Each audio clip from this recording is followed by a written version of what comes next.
quickly introduce our keynote speakers, which is Brett Leon and Jonathan Fell.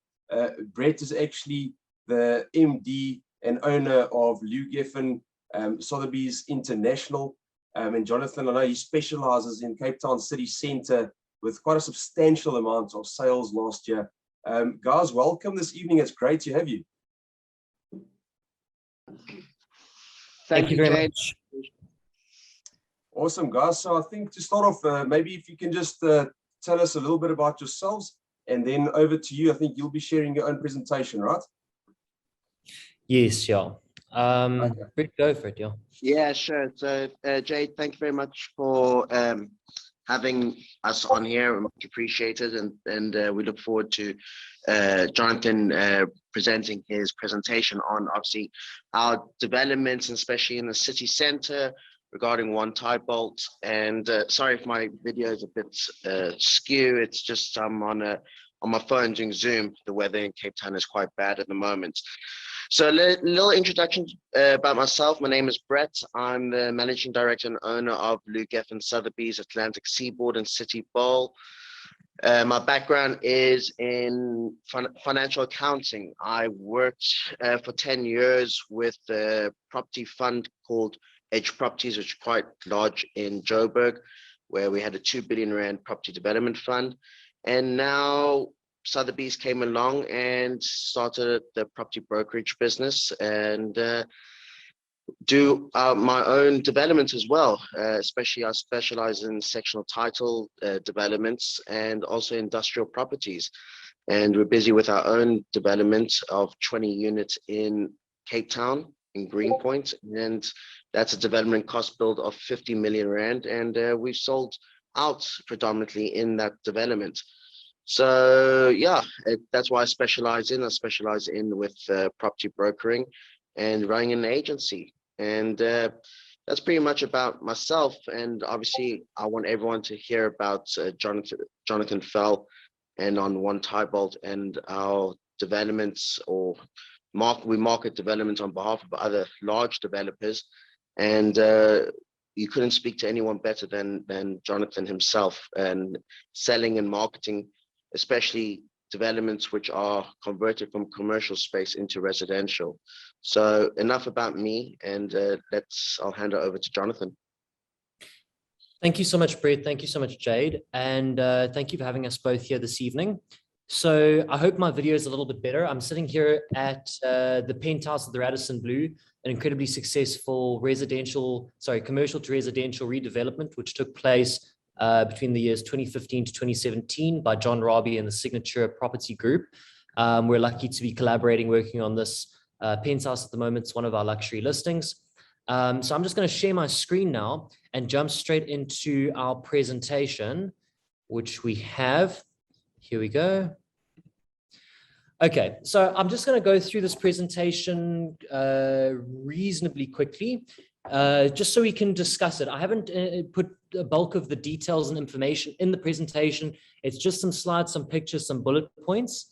Okay, so I wanted to give you a little bit of a context and history to the sort of landscape of developments in the city center of Cape Town. So around the late 60s and early 70s, you start to see there was just this boom in these high-rise developments. So on the left-hand side there, you can see the Absa building.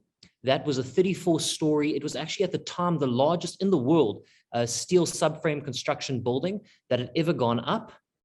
We had the 22-story at the time, Cartwright's Corner, subsequently converted to 23.5 stories. The 31-floor One Tarbolt, which was originally the British Petroleum building, then the LG building. And then on the bottom right-hand side there, you can see Triangle House that used to be the Sasfin building. And these all happened in the late 60s, in the early 70s. And I mean, these were obviously monumental projects at the time. So then you fast forward to the early 2000s. A property in Cape Town, an apartment in Cape Town would cost you anywhere between 80,000 Rand to about 300,000 Rand for something a little bit more upmarket. And there was very few people, I think 500 people actually living in the city center of Cape Town. And so Old Mutual, which owned Mutual Heights and Cartwright's Corner at the time, they had commercial tenants in place, but they recognized that there was a massive opportunity to convert these buildings that they owned into residential complexes. So the first one that they did, and the first commercial to residential conversion, which took place in the city center of Cape Town, was Mutual Heights. It was the old Mutual building built in 1940, originally the tallest building in Cape Town. It had lost that title for many years, but they converted that. In fact, it was one of the first projects that the renowned architect Robert Silk worked on. He was not with his own architecture firm at the time, but yeah, one of his very first projects, and it was a stunning redevelopment. That sold out within, I think, 3 weeks. It was absolutely incredible, you know, for a place that there was just this massive demand for residential property in the city center of Cape Town. So they need to go, okay, well then Mutual Heights, which was originally the old Mutual building, they then moved on to the other investment which they had in the city, Cartwright's Corner. They did a commercial to residential conversion there. Here they did a little bit more. They added balconies on the outside. They extended the top floor up an extra half a floor in order to add loft style penthouses on the top floor. And there were some concerns regarding that particular building, which sort of had to be mitigated because it was built in 1968, just prior to the 1969 Tarbolt earthquake.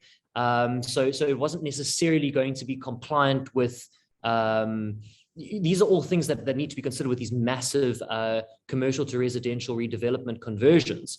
It wasn't compliant with modern earthquake safety regulations and standards because Cape Town is now classified as a seismic zone. So they had to do certain things, but even with doing all of that, the total cost to do that development was 120 million in 2005. And the cost for Mutual Heights was 100 million Rand. So these developments were incredibly profitable and lucrative. Obviously, Old Mutual never ever released the full bottom line of what they managed to achieve with those two projects, but no doubt they were very happy with the outcome of those two property investments that they've been holding. Okay, so then you also have the Adderley. That was a slightly smaller one. And really between the years of 2003 and 2008, you had a whole range of quite massive, just a property boom. So around the year 2005, you got about 750 people living in the city center. Pepper Club completed. That was Solomon Brothers. They completed that. That was a brand new development, not a conversion. Mandela Rhodes Place was the first ever 1 billion Rand single investment into the city center of Cape Town. That took place, completed in 2006. The Icon was completed in 2008. That was 340 million. And you just start to see this absolute surge in developments, and then nothing. And between the years of 2005 and 2015, bearing in mind that this development sort of this development bubble popped around 2008 with the global financial recession. Between the years 2005 and 2015, the population in the city center of Cape Town grew from 750 people to over 6,000 people actively living in the city center of Cape Town. And the whole landscape of what the city center is and was completely changed. You have coffee shops, restaurants, you have upmarket boutiques, shops, you have just a whole range of facilities catering to the people that now live in the city center of Cape Town. And so what happens in 2015, well, we'll get there for now, but I'm just going to quickly give the socio-political context. So you got the political turmoil between the 80s and the 2000s, and that caused people to stop developing after the 70s developments that took place. Then between 2000 and 2008, then you have the growth of the new South Africa. You have all of the phenomenal developments taking place in the city center of Cape Town and the surrounding areas. Then 2008, the global financial recession causes those developments to sort of, you know, stagnate. A lot of developers had sites that they were holding, eager to develop. They didn't do anything with them for some time. 2009 to 2015, developers didn't stop developing. They just capitalized on more suburban areas. And the reason they did that is because the value, once you purchased the land, once you paid for the construction, there wasn't sufficient value for them to really do massive developments in the city center. But what's happening all this while is the population in the city center is growing. And most importantly, around 2008, 2009, even while the global financial recession is happening, Airbnb comes onto the scene. And that fundamentally changed the entire way that the property market in the city center of Cape Town, and in fact, in most of the urban hubs in South Africa, operates. Here you have a person who bought a one-bedroom apartment that's, let's say, 60 to 70 square meters, and they paid back then, say, 600,000, 700,000 Rand for it.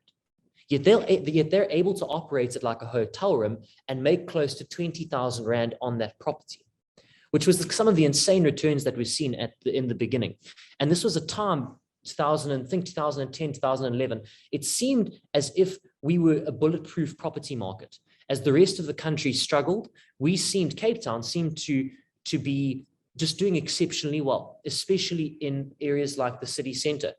And it didn't take long before the developers returned, but Airbnb changed completely the way that people viewed and valued properties within the city center. It might seem insane. I see the fascinating and incredible opportunities that are being presented today. It might seem crazy that my pitches on a 19 square meter studio apartment, or that the developments that we work on that sell out are, 20 square meters to 60 square meters. But there's a very valuable reason for that. The opportunity to run these properties on short-term rental platforms has yielded the most exceptional results for property owners, and buying whilst that market is in a temporary lull is an absolutely phenomenal opportunity. So 2015 and onwards, what happens? You have a resurgence of urban living. This has been happening the whole time, and the rapid growth of short-term rentals. So you see these major developments that happened in 2015, perhaps most notably Signature entering the scene.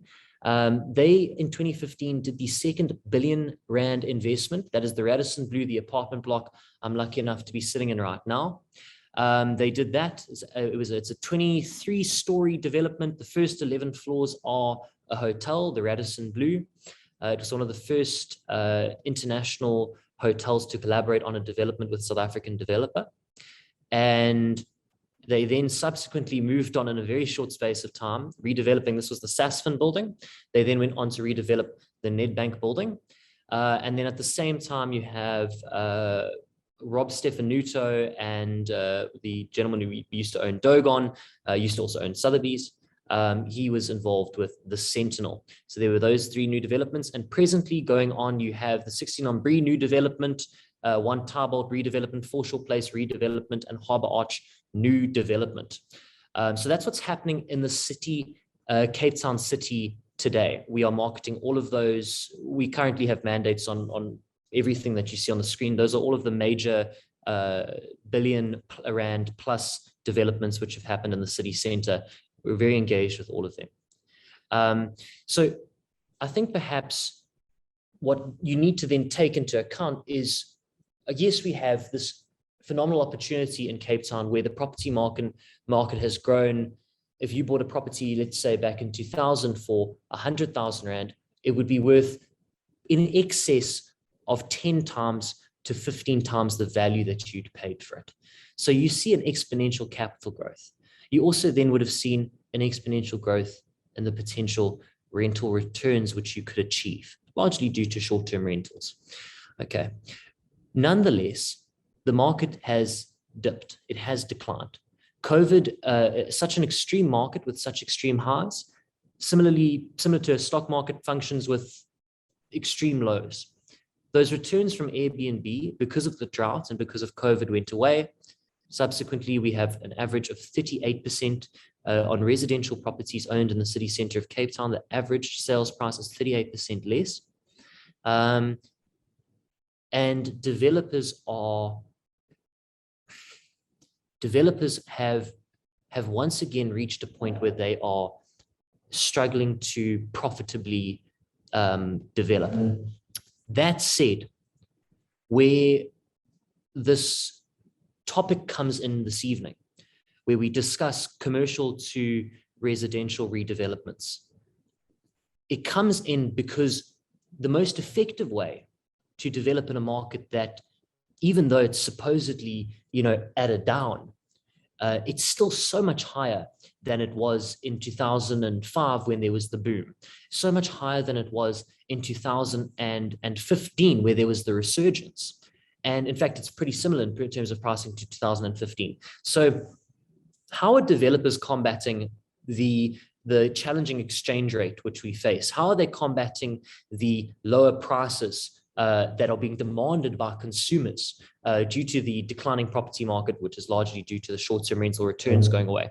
And how are developers combating the fact that the sellers of these, or the people, the holding companies which own the buildings in the city, they demand such premiums for the land?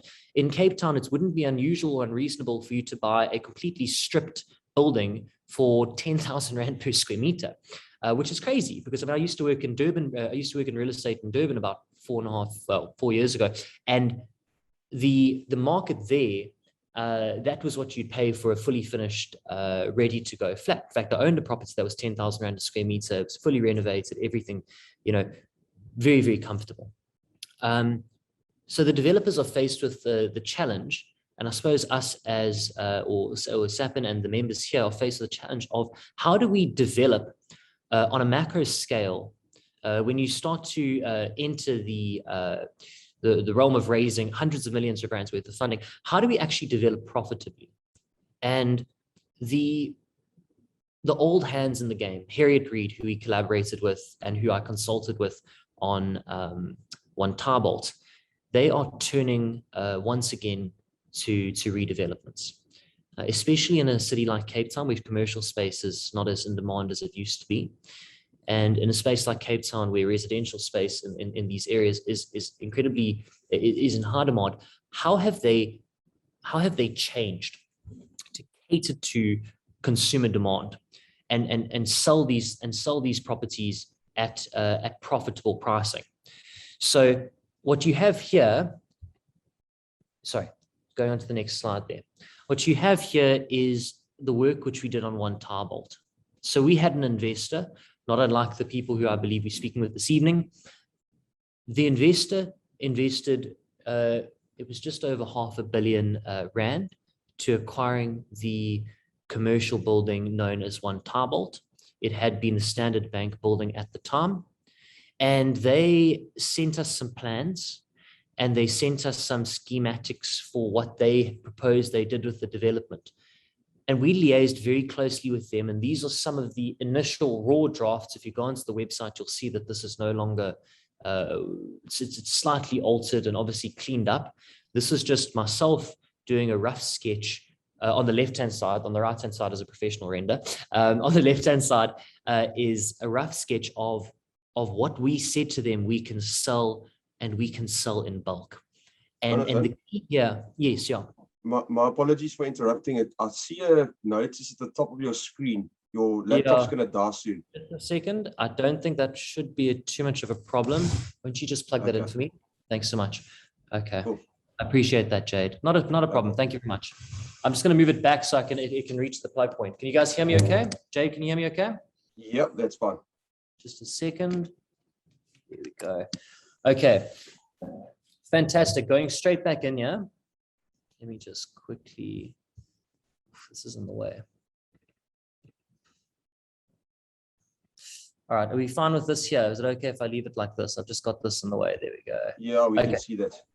Great stuff. Thank you, Jade. Okay. So on the left-hand side, this is what we propose that they do. And the reason we propose that they do this is because the demand has now become for these Airbnb apartments. And what people want and what people are able to feasibly rent out and get a high return on is a hotel room.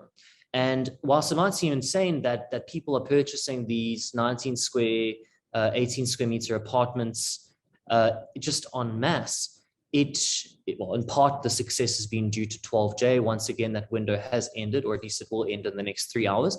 But largely, it's been due to the fact that people understand that the value that you can derive from owning a property in the city center of Cape Town, in urban environments in Cape Town, is from smaller units, which you can rent out more. So you buy 3 units for 3 million, as opposed to a 2-bedroom apartment for 3 million rand in the city center.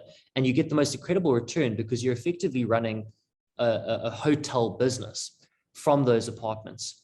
And if you have, as was mentioned earlier, a good managing person working on those apartments and ensuring that the returns are good, the opportunity for Airbnb is absolutely still there.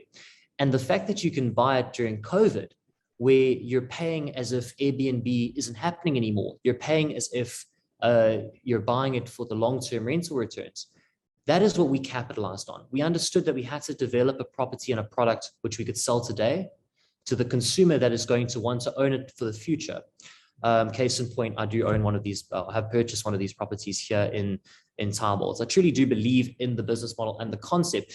And as insane as it might sound, if you pop open Property 24 and you take a browse through what is available at the moment in the city center, you'll notice that these apartments are incredibly in demand.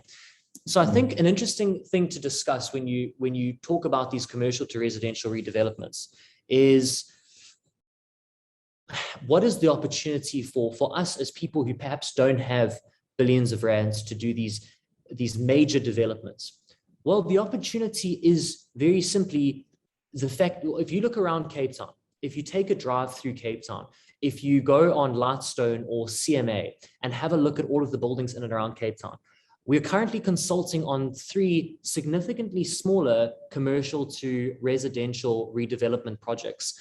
And the opportunity that is now there for these developers is absolutely monumental, because you're able to buy land for 10,000, or land by land, I mean an existing building and the square meters inside that building for 10,000, develop it for 10,000, and then achieve an average cost of how much you can actually sell onto the consumer of around the average rate per square meter you can sell in the city center of Cape Town is around 35,000 to 40,000 a square meter.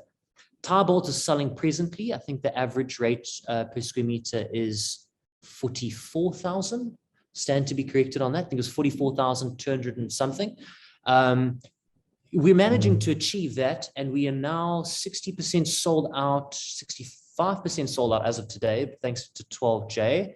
And we've raised over 150 million rand in capital for that development. Bear in mind, the whole property is not being developed, so 150 million rand is quite significant relative to what the developer is selling.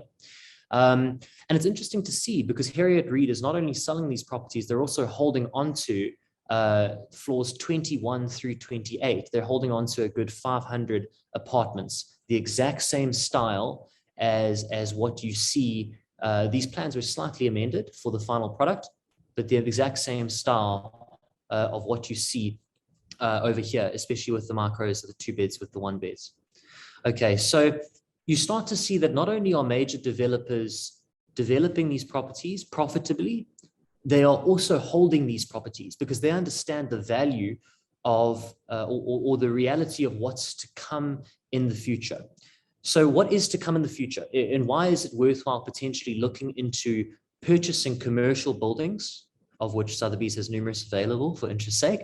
What is the value in purchasing commercial buildings and redeveloping them into residential apartment blocks? Well, firstly, the profit margin is significantly higher than new developments.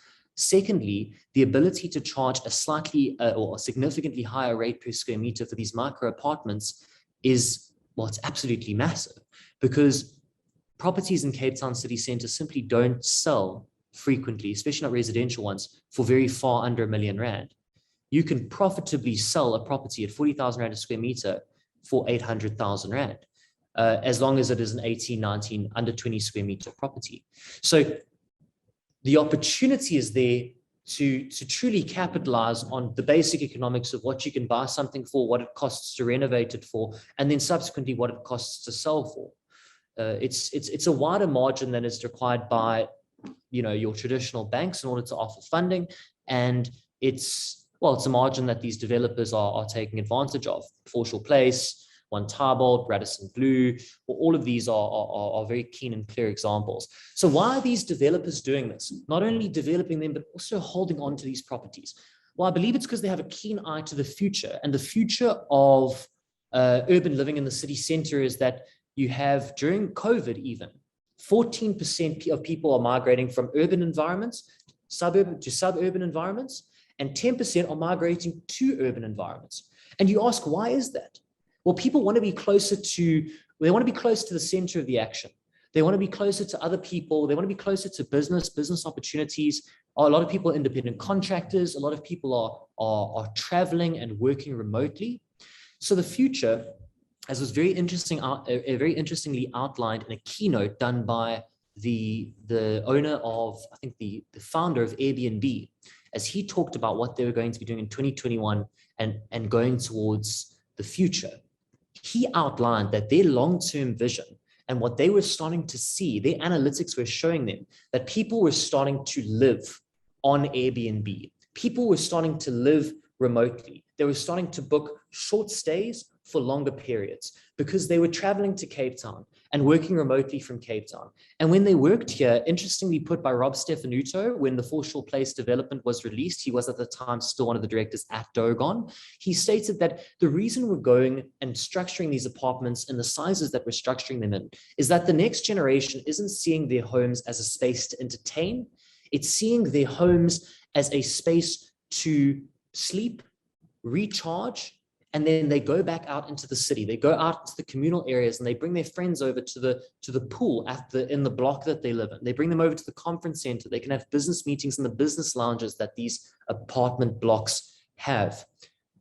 They go to restaurants, coffee shops, they eat out, they don't cook too much. It's a very engaged, it's a very different generation that's coming. And that generation doesn't want to have to spend a fortune to live in different places. Yet it's incredible because a person can still profitably, you can still be getting a 10 to 15% yield on one of these micro apartments, whilst the person's only paying 10, 15,000 Rand a month, and they don't have to pay a deposit. They don't have to pay a whole range of fees. Everything's included for them. And it's an awesome opportunity for people who want to invest now to hold on to something that in the future will be worth a lot more. So remote work becoming more commonplace as people live nomadic lives, and the city is going to accommodate the cosmopolitan people that live in it. So the amazing thing that we're seeing at the moment in the city is that the landscape of the city is changing. And I mean, I think 20 years ago, it probably would have been insane for people like myself and my girlfriend to live so close to the city. But really, we live within a 100-meter walk from the outskirts of the city center in a block that didn't exist before 2008. So the reason we do live there and the reason we're comfortable living in a smaller apartment and enjoy the benefits of owning it is, well, because it's just fantastic to be so close to everything. People talk about Cape Town traffic. I've never experienced it. I'm within walking distance to just about everything. Take a Sunday stroll up the mountain to the waterfront. People are buying that, and people from all over the world are coming to Cape Town to experience that.